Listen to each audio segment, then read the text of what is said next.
Wih, brother, kita lagi di mana nih? Kita lagi mau ngobrol-ngobrol. Kita lagi ada di Jungle Milk. Sebelah kita ada Mr. Billy Mamola, guru besar ya? Oh, no. Founder from Jungle Milk. Oh iya. Founder of Jungle Milk, The Range, Sandalwood Hotel yang di Lembang ya? Ya. Ini kita lagi ngobrol-ngobrol dan tadi belajar banyak loh, dia banyak.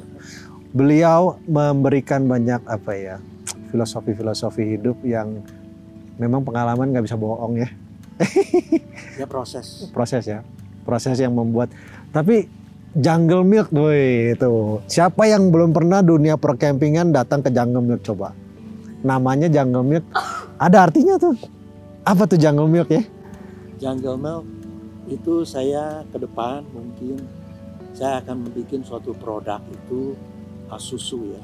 Susu ya, Jungle Milk. Jadi sapi-sapi yang dilepas di hutan dan nanti susunya bisa mungkin konsumen merasakan apa bedanya sapi yang memakan konsentrat sama alami. Jadi Jungle Milknya sendiri sebenarnya dipersiapin buat bisa ada namanya minum susu, terutama kan buat anak-anak sekolah yang lagi pengen ini ada kesempatan buat nyobain susu yang asli bener ya, bukan cuma dari supermarket ya. Saya rasa semua juga yang saya tahu nih ya, semua juga asli, cuman kadar itunya. Jadi asli, cuman susu itu tergantung sekali, kalau menurut saya tergantung sekali sama pakan yang sapinya. Tapi kenapa jadi, ini kan terkenalnya tempat camping nih Om. Tempat camping yang saya akuin lah, saya sih datang sini udah beberapa kali juga. Anak saya sih happy banget Om. Itu tempat, kayaknya yang hijau, terus yang WC-nya juga proper, itu penting deh. Sekarang kalau ke WC, kalau camping kan dia yang cari nyonya terutama, kalau WC-nya enak dia seneng mau datang gitu kan. Tapi memang konsepnya dari mau bikin tempat apa ya, Jungle Milk kan istilahnya kan mau siapin nanti mau susu, tahu-tahu pandemi gitu ya. Jadi rame gitu ya, jadi tempat camping. Nggak sengaja dong ya? Atau udah planning? Sebetulnya saya udah ada planning, tapi kebetulan kita ada mendapatkan suatu musibah, yaitu COVID-19 itu. Iya, seluruh dunia Om. Iya. Jadi kita ini terobosan, salah satu misalnya terobosan dari untuk menghilangkan rasa jenuh. Oh iya benar. Dulu ada istilahnya bersatu itu teguh, bercerai itu runtuh. Bahkan sekarang udah kebalik zamannya rasanya, malah bersatu itu kita runtuh, bercerai itu kita waduh, terbalik, jangan dibalik-balik Om. Udah bener yang dulu lah. Iya, misalnya ini dalam satu konsep yang berbeda. Iya. Ya. Makanya kita bersatu di hutan gitu ya, kumpul-kumpul ya. Tapi sebenarnya kan kalau pada saat COVID itu sebenarnya kangen, rasa pengen kumpul-kumpul itu ada. Nah, begitu pas lagi COVID, orang pengen sendiri-sendiri liburan. Sebenarnya mah ada teman jauh-jauhan padahal gitu ya kalau lagi camping. Tapi camping kayaknya ke depannya gimana Om? Jungle Milk merasanya kayaknya bakalan sifatnya sementara atau musiman gitu, tahu-tahu atau panjang gitu yang suka-sukaan. Saya rasa itu tergantung kepada yang mengelola. Ini kan pengelola nih. Jadi kadang-kadang kita dalam dunia usaha itu kadang-kadang kan orang cuma hanya melihat mengejar suatu keuntungan. Tapi mungkin dia nggak ada skill di situ, atau tidak menyukai vision di situ. Nah itu kuncinya ya. Sukanya dulu ya. Suka dulu, itu yang membuat kita akan menjadi abadi. Iya benar. Dan kita tidak merasa terbebani untuk kita bekerja. Iya. Itu kan salah satu yang membuat itu ya, di dunia usaha atau apapun ya, kalau kita suka sama sesuatu panjang jadinya gitu ya. Nah itu ya berangkatnya ada istilahnya ya, kalau saya memakai istilah yang pure business dan art business. Art business, apalagi nih, ini mau belajar nih. Cuma yang saya jalanin ini rasanya seperti art business. Art business, jadi ya. Bukan semata-mata bisnis gitu ya. Bukan semata-mata untuk mendapatkan suatu keuntungan. Ya. Tapi dengan saya menjalankan, akhir-akhirnya loh dapat duit juga gitu. Oh iya, karena memang jalaninnya serius, duitnya datang belakangan otomatis gitu ya. Ya. Nggak ya, tapi salah satu yang apa namanya yang saya perhatiin nih Om, kalau datang ke Jungle Milk ada fotonya si Om nih. Itu fotonya si Om ya, bener ya? Pakai topi koboi. Ya. Woi, kenapa tuh? Tadinya ceritanya katanya, oh The Ranch. The Ranch ya. Ini nih pasti ada hubungan sama kuda ya. Iya. Ceritanya gimana? Karena saya tuh kalau lagi pas camping tuh ya, kudanya datang ke tempat camping kita, tapi kan kudanya jinak tuh ya. Kenapa bisa banyak kuda di sini? Mereka memang sebenarnya kuda itu bisa kerjasama sama manusia, tapi kita harus menghargai juga mereka punya privacy. Tapi di bawah nggak ada kuda ya kalau yang di tempat camping yang lain. Di sini ada, memang dia. Itu nggak terlalu mudah ya untuk bisa menciptakan suasana seperti begitu. Iya.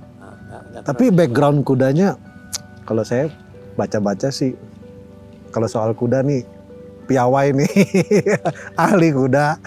Ya kebetulan aja ada suatu kesempatan, ya jadi kita cerita dikit tuh.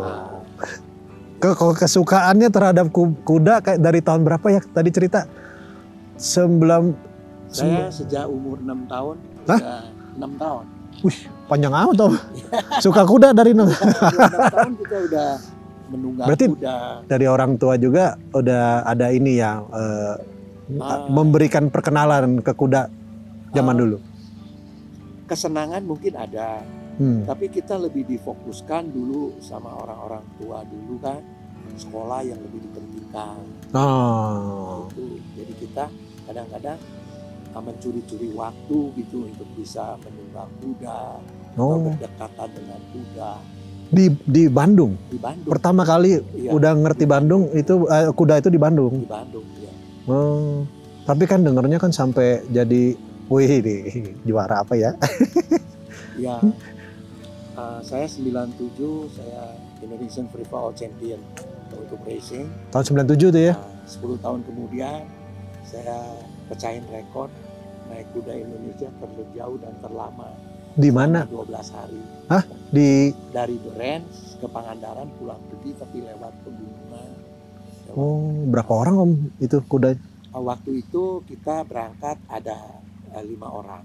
5 orang, kudanya 5 dong? 5 ya. Oke. Tapi ya mereka cuma setengah jalan udah mereka pulang.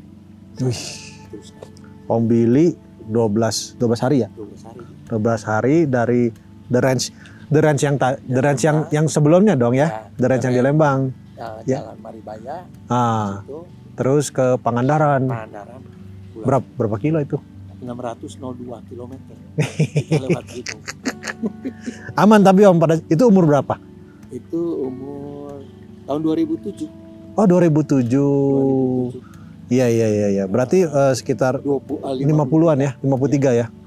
Museum Muri dong masuk. Iya, rekor Indonesian, Museum Indonesian rekor. Terjauh dan terlama. Tapi yang soal itu apa namanya yang sampai ke kedengaran Pak Menteri zaman itu ngusulin apa? Waktu itu kan begitu pecah rekor naik kuda Indonesia terjauh dan terlama. Oh, berarti gara-gara itu jadi kedengeran. Kedengeran sama Pak Menteri waktu itu, Menteri Pemuda dan Olahraga Pak Adiaksa Daud. Jadi setahun kemudian, dia memberikan gelar saya Master Indonesia Horsemanship. Tapi kalau katanya nih Om Billy kalau dengar Indonesia Raya berkumandang tuh rasanya jiwa bergetar ya, terharu, ada perasaan. Jadi seolah-olah nasionalisme kita ini nggak bisa lah ya, biar gimana pun tetap kita NKRI. Ini saya cuman terinspirasi kita sebagai warga negara Indonesia. Jadi apa yang kita bisa berikan sama negara ini? Iya. Kalau dulu saya dengar itu Presiden Kennedy. Jadi jangan komplain aja. What can I do for your country? Wah, what can you give? What can you give for your country? Bukannya lu minta protes aja ya, komplain doang. Padahal Om Billy tinggal waktu zaman mudanya, sekarang masih muda sih, nggak maksudnya pernah kemana-mana. Bahkan beberapa anggota keluarga dari Belanda ya. Oh, tapi ujung-ujungnya tetap pengen kembali ke Indonesia. Tapi siapa yang nggak tahu ya kan, The Range ya. Tetap cinta Indonesia, kembali lagi ke Indonesia gitu ya. Wah, luar biasa itu. Saya merasakan ini betul-betul ini kampung halaman saya. Saya dilahirkan di asli Bandung. Asli saya di Bandung. Dan saya tidak mengerti, dan saya harus mengerti tujuan dan maksud Sang Pencipta melahirkan saya di sini. Pasti ada tujuannya. Itu saya akan terus gali dan terus berusaha untuk bisa berbuat baik dan berguna untuk sesama manusia, ya bangsa-bangsa dan tanah air kita. Ini ngomong bener loh si Om Billy itu. Dia ke keluarganya tuh pada punya jiwanya, spiritnya tuh maunya mau jadi apa, seolah-olah pengen bisa yang jadi the best ya. Iya, itu pilihan hidup. Pilihan mau di bawah, mau di tengah, mau di atas, itu saya rasa itu pilihan hidup. Iya benar. Kalau orang udah mendapatkan suatu pilihan hidup, udah bisa memilih, ya itu rasanya itu bahagia, orang udah bisa memilih pilihan hidupnya. Jadi hidup tuh kayaknya ikhlas, jalaninnya semua happy ya? Ya happy. Bener. Nggak mau diisi sehari-hari dengan urusan-urusan atau apa yang tidak ada gunanya. Kita nih hoki loh sebenarnya, beruntung. Kita nih juga nggak janjian ya Om ya? Iya betul. Tahu lagi tadi ngobrol aja di depan, tahu-tahu ini mah orang yang difoto nih Om Billy nih. Pengen ngobrol gitu, diajak main, diajak masuk ngobrol di YouTube-nya Banteng Mas, pengen juga. Ternyata ya banyak sebetulnya kisah cerita yang bisa disampaikan. Kita terhormat nih Om, terima kasih banyak nih Om. Ini saya, ya itu yang saya pesan. Apa nih Om? Wih, pesan nih, pesan nih. Jadi melihat sesuatu atau kita bertemu sama orang itu, jangan selalu kita berpikir yang buruk. Orang ini mau apa, mau ngejahatin kita, mau apa. Coba kita berpikir yang positif. Positif thinking lah ya. Apa yang kita bisa berikan buat mereka itu. Ya. Atau akhirnya, mungkin saya kurang sekali promosi tentang tempat ini, Jungle Milk. Tapi saya ada suatu kepercayaan dan keyakinan. Ini luar biasa ini. Tempat Om. ini. Setuju Om. Nah, sekarang melalui Pak Marwin, baru kenal lupa lagi. Kan itu. Karena saya tidak menyangka hal-hal yang negatif sebelumnya terhadap Pak Marwin itu. Ya Om. Nah, akhirnya Pak Marwin membantu saya untuk mempromosikan tempat ini. Wah iya. Dan saya merasa sekali, saya ingin sekali apa yang saya rasakan sukacita dalam hidup saya. Tempat ini membawa banyak sekali kebahagiaan. Iya benar Om. Kalau di sini kayaknya nggak ada stres Om. Lupa bisa semua. Bagikan kan dengan Pak. Nggak ada handphone, nggak ada signal. Wah pokoknya udah kalau keluarga tuh datang sini tuh ngobrol, jadi ngobrol. Karena kan nggak bisa main handphone. Itu penting tuh Om. Iman saya tumbuh di alam itu yang seperti begini. Iya benar. Jadi yang berantem di sini ngobrol ya Om ya. Nggak liatin handphone ya. Iya benar. Tapi lihat tuh alamnya. Kita jam segini jam 3 saya tuh ketinggalan jaket yang tipis nih Om. Dia pakai yang tebel. Padahal situasinya udah saya tahu kan sekarang musim hujan. Pasti dingin ya. Kawan dari pemerintah juga hati-hati. Yaitu karena hati-hati itu merupakan suatu hukum alam. Benar. Kalau kita lepas dari hati-hati, akibatnya juga nanti jangan-jangan kita patah. Panjang urusannya. Iya kalau kemarin yang kayaknya 3 minggu yang lalu saya datang jam 4 sore, hujannya sampai jam 7, dingin bener. Dan itu segala sesuatu itu kekuatan alam itu nggak bisa kita hindari, harus kita bisa memanfaatkan. Oh iya benar, ya betul. Karena alamnya kan begini aja. Kita nggak akan kuat menahan alam. Iya benar Om. Menahan supaya hujan itu berhenti. Nggak bisa. Iya. Mati aja. Kalau hujan ya kita. Tapi tandein, kalau Sunda bilang itu tandein. Biar bisa nanti ada genangan air untuk dipakai lah. Kemarau kita bisa. Oh, bener. Si Om udah prepare lah istilahnya ya. Om kalau di sini memang alamnya kayaknya kan kalau ya boleh bilang juara lah ya. Tapi ada buat anak-anak ATV itu kan anak-anak main-main gitu. Terus ada kuda ya bisa main kuda. Jadi nggak bosan ya. Itu tuh idenya berarti si Om maksudnya tuh datang ke sini, saya lihat waktu itu ada perosotan segala ya. Iya. Wih, lengkap. Jadi anak-anak tuh datang ya nggak cuman kalau kita kan nyari tenang ya, nyari santai. Jadi seolah-olah yang sibuk di kota datang ke sini tuh relax. Tapi anak-anak nggak ketinggalan loh dia. Ingat si Om tuh selalu ada bosan main kuda boleh. Bosan lagi ada itu ya coffee shop ya. Bisa makan corn dog ya kalau nggak salah. Tuh lengkap. Tapi ada satu lagi yang nggak kalah pentingnya itu gimana kita bertahan hidup di hutan. Oh iya, survival. Nah, itu. Tapi kan di sini kan banyak yang jagain, banyak teman-teman yang kita ajari standby. Ini untuk apa pemula, daun-daunan apa yang kita bisa makan. Jadi daun-daun aja ada yang bisa dimakan. Ini udah. Iya yang gampang aja ya. Iya. Yang gampang misalnya kita daun lihat. Kalau daun itu ada lubangnya berarti itu daun udah dimakan sama ulat. Ya daun-daun yang seperti itu. Itulah kita ngikutin. Oh berarti dia aja nggak makan nggak apa-apa, kita boleh makan. Kita boleh makan. Oh bukannya orang bilang kalau sayur udah bolong jangan dibeli gitu. Oh no, itu terbalik. Kan kita nggak ngerti. Nah, justru sekarang di Eropa yang saya tahu, saya beli stroberi, justru yang kecil-kecil yang dimakan sama ulat. Kalau yang licir-licir gitu, wah itu bukan nggak alamiah. Oh gitu ya, oleh bukan alamiah, bikinannya kadar kimianya. Semprot-semprot. Kalau di hutan kita lihat, kalau daun yang ada misalnya udah dimakan sama ulat, ya itu yang kita makan. Iya. Jadi itu ulat juga nggak mati gitu. Dan di sini saya perhatikan itu kalau ada waktu itu saya suka merhatikan monyet-monyet itu makan apa sih gitu. Oh sini juga ada monyet ya? Banyak. Oh. Banyak monyet-monyet. Saya nggak pernah kelihatan nyamperin orang. Nah, ada musimnya. Oh gitu, bulan-bulan tertentu. Jadi kita lihat monyet-monyet itu makan apa sih? Oh, makan apa dia? Kita perhatikan di sini. Saya nggak pernah lihat ada monyet yang sakit. Makan apa dia? Dia nggak pernah istilahnya. Kalau kita di kota kan manusia banyak sekali. Oh iya. Jumpa yang sakit. Iya. Terus di sini nggak ada monyet yang sakit. Mukanya semua sama. Iya benar. Muda. Jadi maksudnya kalau di alam sering-sering ya memang ya siapa yang nggak bakal ini tempat tuh enak banget loh Om. Di bawah kesempatan ini ya saya lihat kan di bawah-bawah juga udah ada camping ground yang lain-lain. Tapi nambah 10 menit kayaknya dari bawah ke tempat sini memang suasananya juga beda. Walaupun sama-sama hutan pohon-pohonnya sama ya. Tapi suasananya lain Om.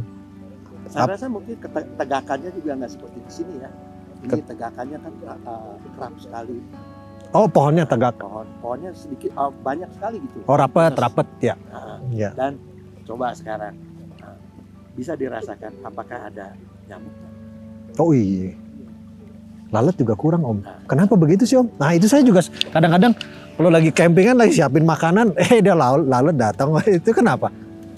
Airnya? Pinus-pinus ini mengeluarkan mentos. Membuat kita cooling down. Oh gitu? Jadi nyamuknya datang? Nyamuk itu nggak mau. Ada mentol, bau-bau mentol. Tapi di bawah juga kan ada? Nggak sebanyak itu. Oh, karena kurang rapatnya itu ya? Iya. Oksigen.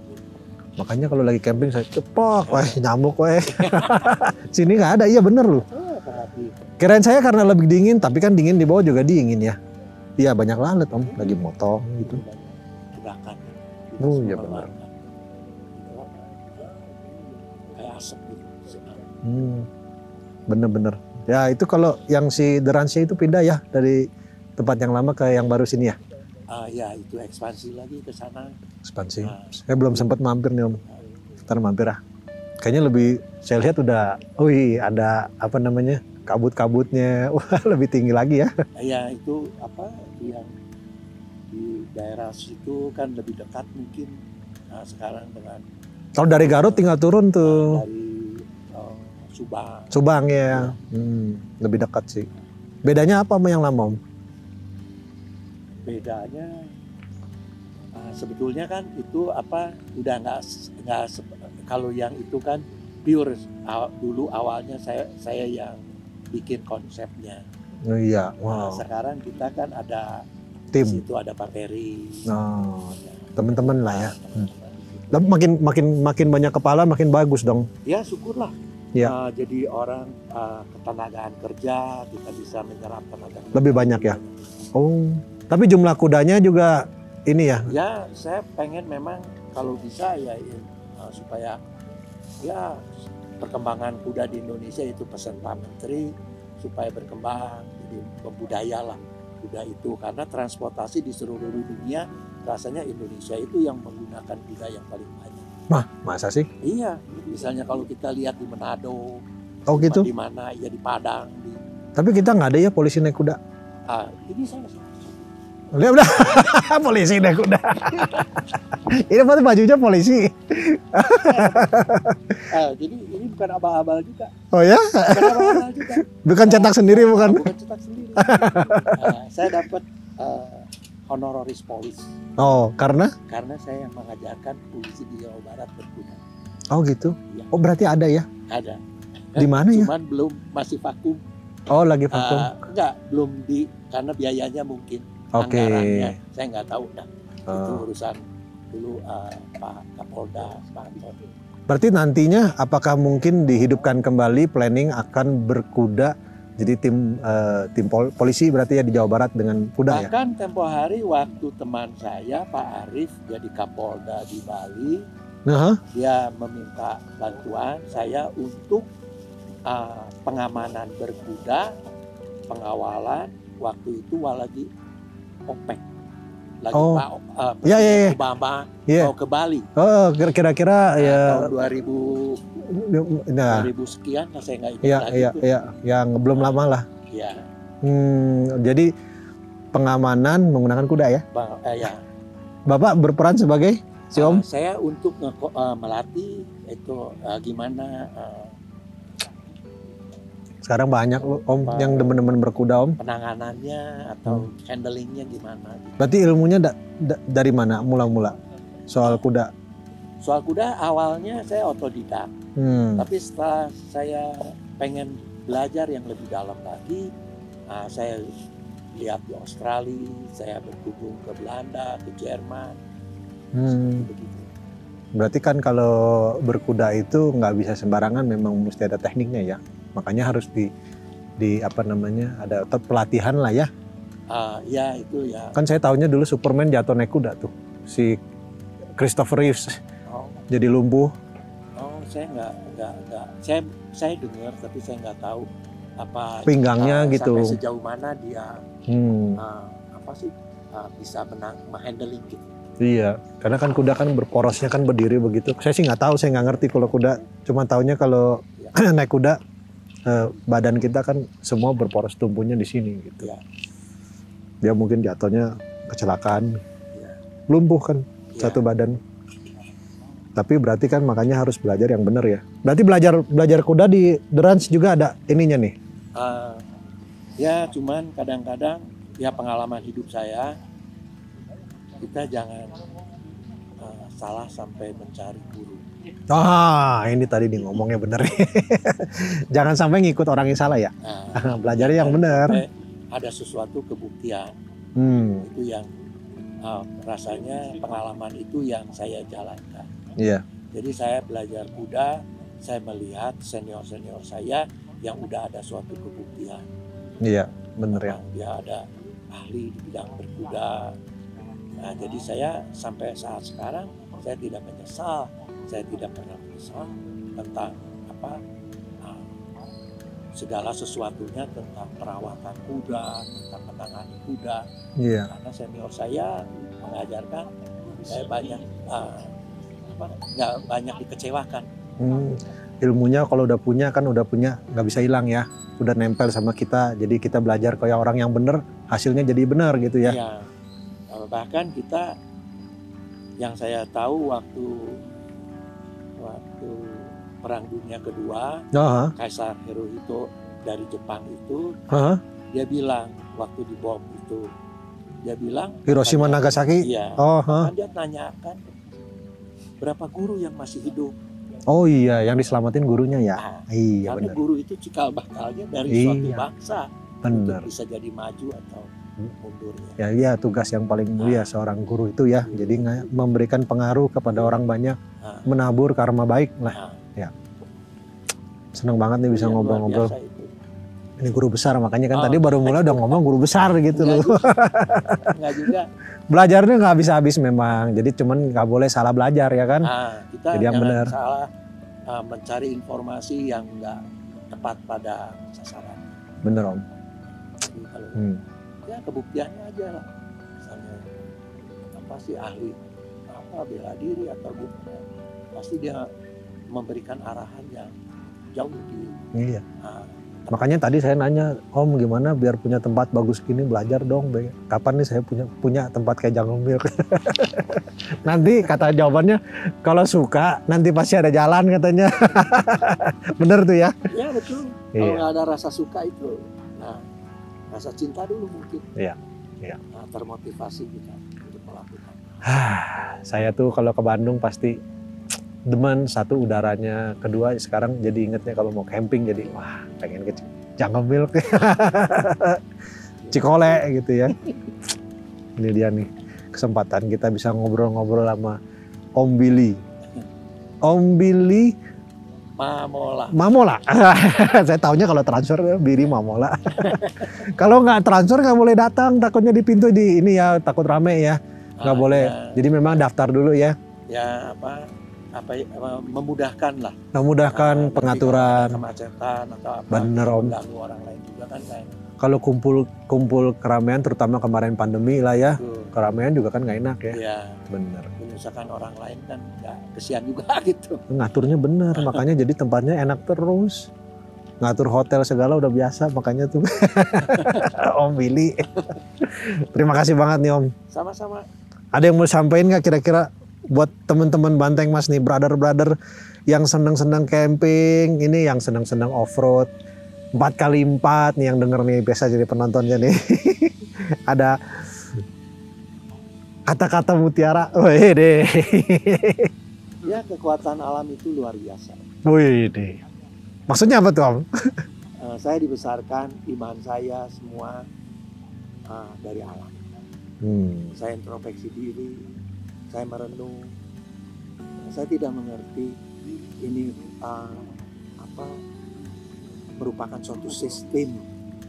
Misalnya contohnya kita lihat sekarang di handphone, di Google bisa tahu lagu kesenangan saya yang mana. Itu kan udah merupakan sistem yang udah jalan.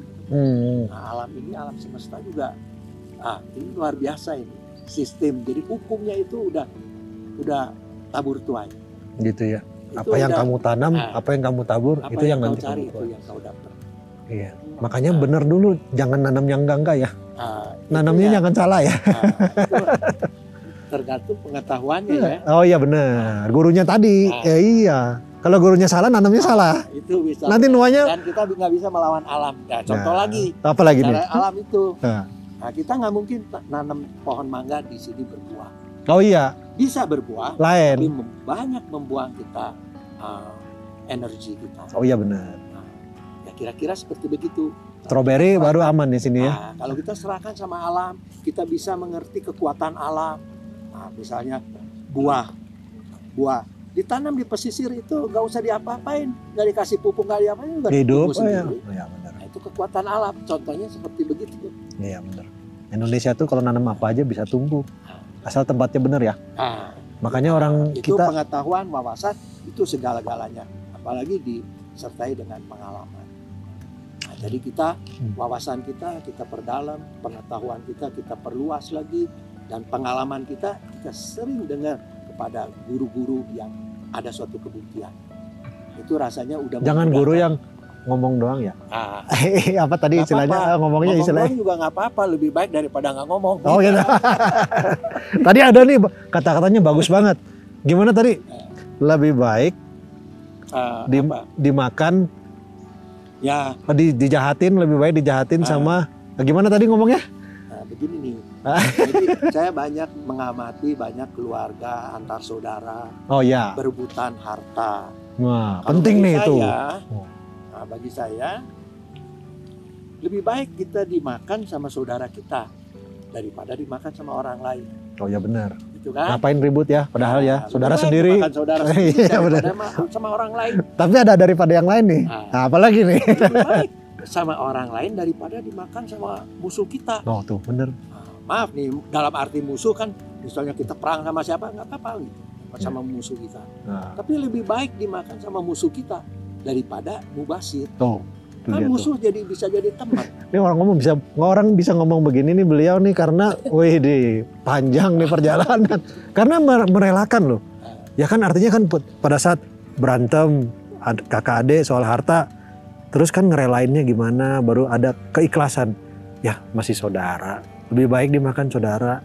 Istilahnya kan begitu. Betul, ya. Kan? Daripada juga kita kalau betul-betul kita amati gitu. Daripada kalau yang terakhir mubazir, lebih baik buat musuh, paling nggak jadi teman ya. Bisa jadi saudara daripada mubazir. Betul, udah saya coba soalnya. Coba. Iya, orang yang jadi musuh kita dia nggak kenal. Oke. Mungkin dia nggak kenal. Kalau dia udah kenal sama kita, dia nggak jadi musuh lagi ya. Teman. Luar biasa. Daripada mubazir nggak dimakan sama sekali. Iya, lebih bener. Ini bener nih. Top, makanya ntar kalau sering-sering kesini ngobrol lagi Om Billy ya. Terima kasih. Top nih. Kalau ada yang kesempatan nih, Om Billy tuh nyamperin kadang-kadang ya, kalau yang ada tamu-tamu ya iseng aja nyapa. Ini Om Billy nih, tuh kalau yang ke Jungle Milk gitu ya. Nggak segan-segan lah ya istilahnya ya. Tapi ya disitulah pengalaman hidup saya. Saya kan di Unpad, saya di dokter hewan juga. Saya dokter hewan? Ya. Makanya di dokter hewan saya kan jadi guest teacher juga. Oh gitu? Dalam bidang body language. Gitu? Sekarang tadi yang diceritakan di sini, saya lihat orang mungkin lagi murung, lagi apa. Saya greeting dulu, say good morning atau apa. Iya. Dari situlah saya masuk komunikasi sama mereka. Iya tuh. Jadi body language seperti begitu. Guru besar nih, hebat nih. Bos besar nih padahal nih. Kalau melihat mereka lagi gimana, aduh saya juga kasihan. Mengapa hidup ini disia-siakan? Jangan lah ya. Masih banyak yang banyak yang disyukurin sebetulnya. Jangan dilihat yang jeleknya aja. Ya. Top. Om Billy, thank you ya. Sama-sama. Datang lagi jangan bosan-bosan lihat saya. Enggak pernah mempunyai perasaan seperti itu. Ya. Welcome aja ya. Enggak pernah. Pasti kita ada tujuannya kita. Ya. Mantap. Ya, thank you. Tapi dari semuanya itu, ya, saya rasa Anda kenali dululah diri Anda sendiri. Baru Anda bisa berbuat untuk orang lain. Tuh, udah kenal belum sama diri sendiri? Nggak usah kenal yang banyak-banyak ya. Pengen kenalin nama, mau dong dikenalan biar cepet kaya misalkan ya. Nggak, maksudnya jangan jauh, kenalin diri aja sendiri ya. Kenalilah diri sendiri. Itu benar. Kalau kita banyak kecewa, kita kurang bersyukur, mana kita bisa bagikan sama orang lain. Bisanya apa, senengnya apa, kan gitu ya. Nah jadi kita, iya, jangan dipaksain, yang nggak bisa jangan terus aja dicobain, gagal mulu. Yang senengnya apa, nanti kan rezeki datang sendiri, kira-kira begitu ya. Maksud saya seperti begini, kenalilah diri kita sendiri. Maksudnya seperti begini. Kita masih banyak, kenapa kita marah? Pasti ada yang nggak beres nih dalam diri kita, lifestyle kita, ada yang salah kita. Beresin dulu. Itu dulu. Kita tadi ada coba itu lanjutin dulu. Tadi saya udah mau keinget tadi diajarin satu hal tuh. Kita misalnya, saya lihat orang marah-marah misalnya contohnya. Kenapa orang itu bisa marah-marah gitu? Kalau dia bukan nggak gila kan? Oh, bukan orang gila, kenapa marah-marah? Ada apa gitu ya? Pasti dia lahir batinnya ada yang nggak. Ada yang sebabnya. Nggak benar. Tuh, kunci bahagia katanya Om Billy. Ini belajar nih, bener nih. 24 jam dibagi 3. Tuh, dengerin nih, bener nih. 24 jam dibagi 3. 24 jam dibagi 3. Pertama, buat kerja aja. Kerja. 8 jam kita untuk kerja. Nah, kita udah nggak mikirin lagi, kita nggak bakalan bisa, nggak punya duit. Nggak mungkin kalau kerja 8 jam masih nggak punya duit. Nggak mungkin. Yang penting kerja lo ya. Pekerjaannya bener ya. Kalau suka apalagi lebih bagus ya. Yang kedua, 8 jam lagi dipakai buat tidur. Nah, buat tidur. Nggak mungkin kita sakit. Nah, Terus juga stres segala macam kalau istirahat cukup ya. Itu stres itu beda lagi. Oh, lain lagi. Itu yang topiknya lain lagi. Lain lagi. Oke, yang kedua jangan lupa buat istirahat 8 jam. Yang ketiga untuk pribadi kita. Nah, untuk pribadi ya kita main dong. Nah, nggak boleh lupa main maksudnya. Oh, itu main itu kebutuhan hidup. Kebutuhan hidup. Jadi beli mainan nggak salah dong? Enggak. Kenapa? Beli mainan nggak salah dong. Maksudnya mainan gimana? Ya kalau seneng off-road, main-main off-road, tempat camping, nggak boleh bareng. Kebayang punya uang nggak bisa dibeli. Harus dipakai ya. Buat apa kerja ya? Tapi ada lagi. Kalau buat sendiri, kalau udah nikah. Nah, kalau nikah setengah ewak. Udah bagi 4 jam. Bagi 2. Buat istri. Tapi kita setelah berkeluarga kita harus mempunyai privasi kita sendiri juga. Tetap punya ya. Tetap punya ya. Kita harus punya. Kalau saya sih main sendiri. Soalnya beda lagi main sama keluarga. Oh, lain ya? Lain. Ya. Kalau main sama keluarga saya sekarang komplain. Kan main sama keluarga sama juga main. Oh, nggak bisa. Lain. Kita mempunyai tanggung jawab. Ya benar. Untuk care mereka. Nah, orang bilang ngomongnya me time gitu ya. Me time. Waktu buat diri kita. Nah, itu perlu ya. Iya, orang camping sekarang yang cewek-cewek Korea tuh suka bikin camping solo. Padahal cewek sendirian nyetir, bikin video sendiri. Memang udah punya keluarga, punya anak, suami loh. Dia camping sendiri ke hutan, bikinin video. Rame yang nonton lagi. Dan itu dampaknya luar biasa nanti. Setelah kita menyadari kebersyukuran kita pulang akan jauh lebih harmonis. Kita saling memberikan suatu kesenangan sama orang lain. Seolah-olah restart gitu ya, kayak recharge gitu ya. Emang lebih menghargai dengan hubungan. Kalau kita bikin kesel aja, pasti orang lain juga akan bikin kesel kita. Iya benar, otomatis. Tabur tuai. Yin yang stabil. Mantap Om.